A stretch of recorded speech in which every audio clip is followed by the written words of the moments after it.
생 막걸리의 기적. 나의 역류성 후두염을 치료하는 기적. 나의 경험담. 나는 생막걸리 예찬론자가 되었다. 70평생 나는 술을 참 좋아했고 특히 막걸리를 좋아했다. 시원하게 한 잔 들이키면 곡물의 구수함과 부드러운 탄산이 속을 타고 내려가는 그 맛이 얼마나 좋은지. 비오는 날 파전과 함께 일을 마친 후 친구들과 장터에서 동네 어귀에서 막걸리는 내 인생의 많은 장면과 함께하는 동반자이기도 했다.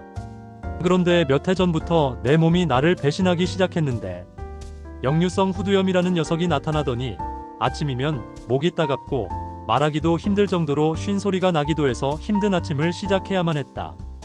게다가 만성 위염까지 겹치니 술 한잔 마시고 난 다음 날은 속이 불덩이처럼 달아오르기도 하고 특히 막걸리는 그 향과 뒷맛 숙취, 목에서 올라오는 트름 때문에 그래서 좋아해도 어쩔 수 없이 막걸리와 이별하기로 마음을 먹었다.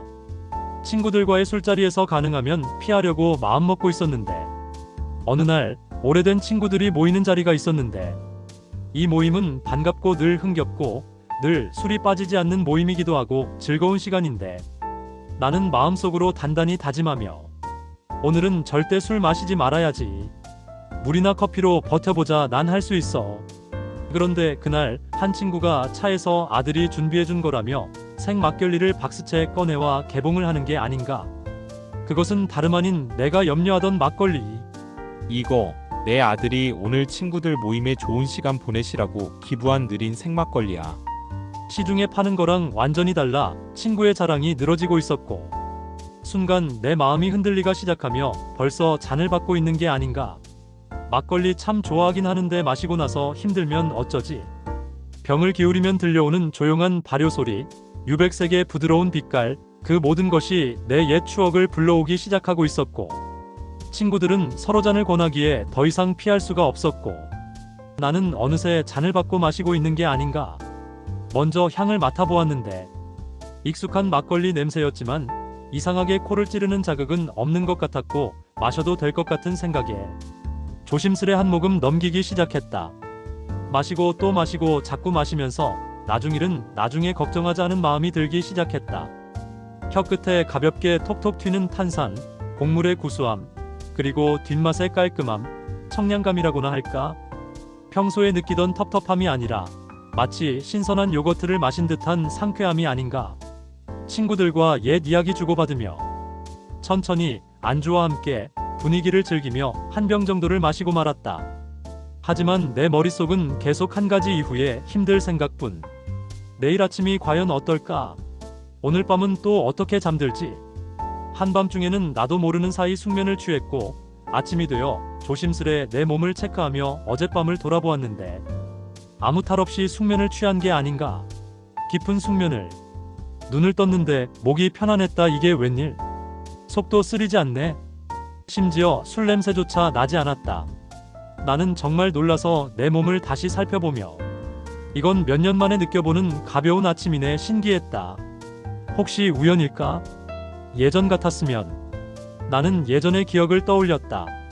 막걸리를 마시면 저녁엔 괜찮았고 오히려 기분이 좋았지만 하지만 문제는 밤이었는데 잠자리에 누운 지 1시간쯤 되면 목이 간질간질해지고 곧 가슴에서 무언가 거꾸로 치밀어 오르며 목구멍이 뜨겁게 타오르고 역류성 후두염이 반갑게 고개를 드는 순간이 다가오고 그 다음은 지옥의 코스였는데 목이 부어 숨쉬기조차 불편했고 침 삼키는 것도 고통이었다.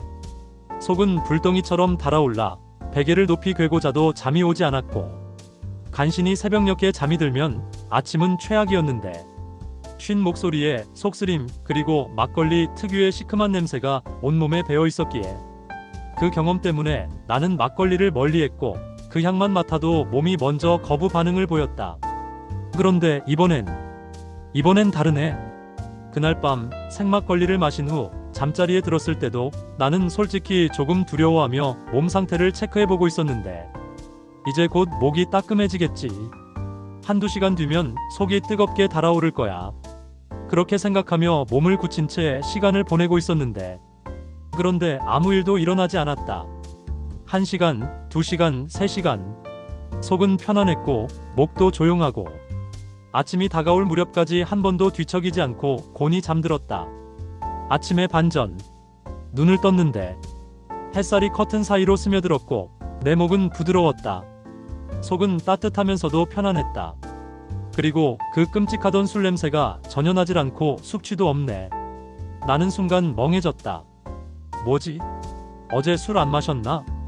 머릿속으로 전날 저녁을 되짚어 보았는데 아니, 분명히 마셨는데 그것도 내가 예전에 좋아하던 막걸리를. 하지만 이번엔 정말 다르네. 후두도 편하고 목도 편하고 위까지 편한 느낌은 무엇일까? 달라도 너무 달랐다. 그 다음 주 일부러 느림 생막걸리를 한 병 사서 집에서 마셔보았다. 결과는 같았다. 다다음 주 또 역시 문제가 없네. 목이 쓰라리지 않고 속도 편안하고 오히려 장이 부드럽게 돌아가는 듯한 느낌까지 드는 게 무슨 일일까? 이유를 찾아서 왜 이런 차이가 생기는 걸까? 나는 인터넷을 뒤지고 여러 사람들에게 자문을 구하고 유튜브를 검색해보기도 했는데 공통된 대답은 이랬다. 살균하지 않은 생막걸리에는 유산균과 효모가 살아 있습니다. 그 유산균이 장 건강을 돕고 발효 과정에서 생기는 유기산이 속을 안정시키는 경우도 있어요. 어떤 양조장은 요구르트 수십 병 분량의 유산균이 들어있다고 했고, 물론 이건 제품마다 다르고 사람마다 반응이 다르겠지만 누군가에게는 생막걸리도 속을 자극할 수 있겠지만 나는 이제 생막걸리 예찬론자. 그날 피하려던 술자리에서 친구가 꺼낸 한 병의 생막걸리가 나를 다시 막걸리 세계로 데려왔다.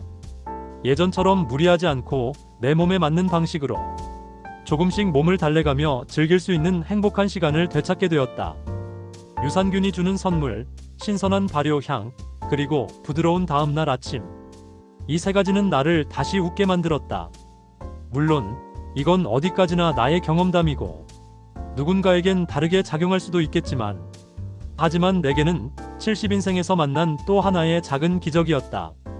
오늘 저녁 냉장고에 차갑게 식힌 생막걸리 한 병이 나를 기다리고 있다. 나는 그 병을 꺼내며 이렇게 말할 것이다. 오늘도 반갑다, 내 친구. 오늘도 나와 함께 좋은 시간 엮어가자. 나는 생막걸리 내가 좋구나. 더불어 남은 인생 잘 지내보자.